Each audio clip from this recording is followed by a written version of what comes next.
चलिए, स्वागत है आप सभी का एक बार फिर से ज्योग्राफी विद राम सर के यूट्यूब चैनल पर। और आज हम देखने जा रहे हैं विश्व प्रादेशिक भूगोल का पेपर कोटा यूनिवर्सिटी से संबंधित। मैंने ये संभावित प्रश्न पत्र बनाया है सत्र 2024 के लिए। और यदि आप विश्व प्रादेशिक भूगोल का पेपर देने जा रहे हो तो इस प्रश्नों को आप निश्चित रूप से दे करके जाइएगा। प्रश्न आपको परीक्षा में यहीं से मिलने वाले हैं। तो चलिए देखते हैं। सबसे पहले यदि मैं बात करूँ इस पेपर की, तो ये पेपर होता है आपका 3 घंटे का। और इस पेपर में मैंने कौन कौन से प्रश्न आपको इस साल के लिए इंपॉर्टेंट दिए हैं, उन प्रश्नों को देखते हैं। तो मैंने पहला ही प्रश्न आपको यहाँ दिया है, एशिया अतीत और भविष्य का महाद्वीप है और मानव जाति का पालना है। इन दो प्रश्नों को आपका विस्तार पूर्वक आपको वर्णन करना है। देखो, एशिया अतीत और भविष्य का महाद्वीप है। एशिया महाद्वीप में ऐसी कौन सी सभ्यताएं पाई जाती है जिसके कारण एशिया महाद्वीप को मानव जाति का पालना या अतीत भविष्य का महाद्वीप कहा जाता है। ठीक है, इसके बारे में आपको वर्णन करना है। एशिया महाद्वीप को आपको विस्तार से पढ़ करके जाना है। इसके बाद में मैंने अगला प्रश्न आपको दिया है, WTO विश्व व्यापार संगठन UNEP संयुक्त राष्ट्र परिवार कार्यक्रम की विस्तृत विवेचना आपको करनी है कि WTO क्या है, उसके बारे में आपको बताना है, विश्व व्यापार संगठन के बारे में। और UNEP के बारे में भी आपको, संयुक्त राष्ट्र परिवार कार्यक्रम के बारे में भी आपको विस्तृत से एक टिप्पणी आपको करनी है। इसके बाद में मैंने कुछ प्रश्न आपको टिप्पणी टाइप में दिए हैं जो इस साल के लिए इम्पोर्टेंट बन रहे हैं, तो उनमें चलते हैं हम। मैंने पहला ही प्रश्न आपको दिया है, पेट्रोलियम संसाधन। देखो, पेट्रोल के साथ साथ आप कोयले को भी पढ़ करके जाइएगा। या तो कोयला आ सकता है या पेट्रोल आएगा। अगर पिछले साल आपके पेट्रोल आया हुआ है तो इस साल कोयला निश्चित रूप से आएगा।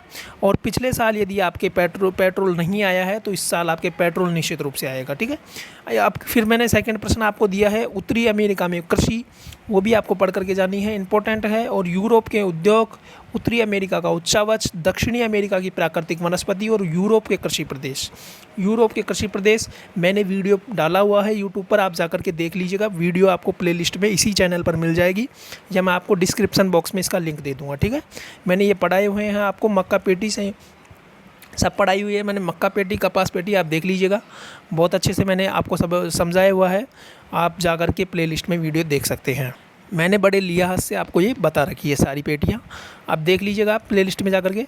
इसके बाद में नेक्स्ट प्रश्न मैंने आपको दिया है टिप्पणी टाइप में। मैंने कुछ और इम्पोर्टेंट प्रश्न आपको दिए हैं, वैश्वीकरण, प्रभाव और समस्या, और दक्षिणी अमेरिका की जलवायु, न्यूजीलैंड के उच्चावच, ऑस्ट्रेलिया में जनसंख्या। वैश्वीकरण आपको पढ़ करके जाना है, दक्षिणी अमेरिका की जलवायु आपको पढ़नी है, न्यूजीलैंड के उच्चावच आपको पढ़ने हैं, और ऑस्ट्रेलिया की जनसंख्या आपको पढ़नी है।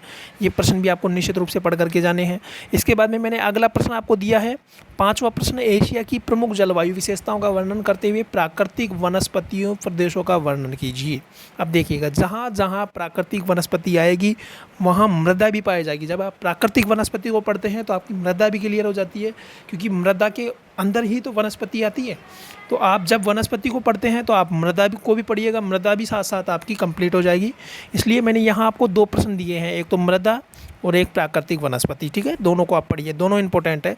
इसके बाद में मैंने अगला प्रश्न दिया है, यूरोप महाद्वीप के जननांकीय स्वरूप को समझाते हुए जनघनत्व का वितरण आपको प्रस्तुत करना है।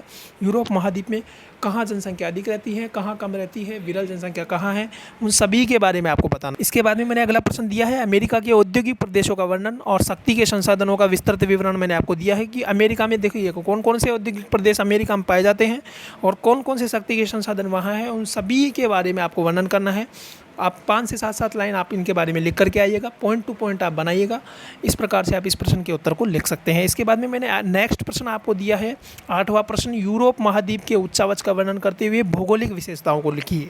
देखिएगा, यूरोप महाद्वीप का उच्चावच, उसके बारे में आपको बताना है और उसकी क्या भौगोलिक विशेषता है यूरोप महाद्वीप की, उसके बारे में आपको यहाँ डिटेल से डिस्क्रिप्शन देना है, वर्णन यहाँ आपको करना है इस प्रश्न में।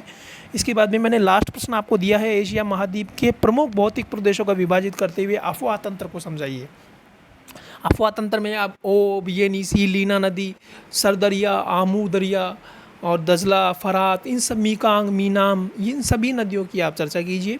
एशिया महाद्वीप का जब आप अफवाह तंत्र पढ़ते हैं तो आपको बहुत बेहतरीन तरीके से आपको इसको पढ़ना है, क्योंकि ये ज़्यादा टफेस्ट नहीं है। जब आप इस एशिया महाद्वीप का अफवाह तंत्र पढ़ते हैं तो इन सभी नदियों के बारे में आपको पढ़ना पड़ेगा।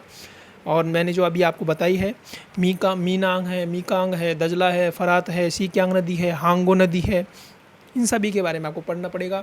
ओब है, येनीसी है, लीना नदी है, इन सभी के बारे में आपको विस्तार से पढ़ना पड़ेगा। और इस प्रश्न में आपको यही जो मैं आपको बता रहा हूँ यही आपको लिखना है इसके बारे में। तो ये आपका प्रश्न पत्र था।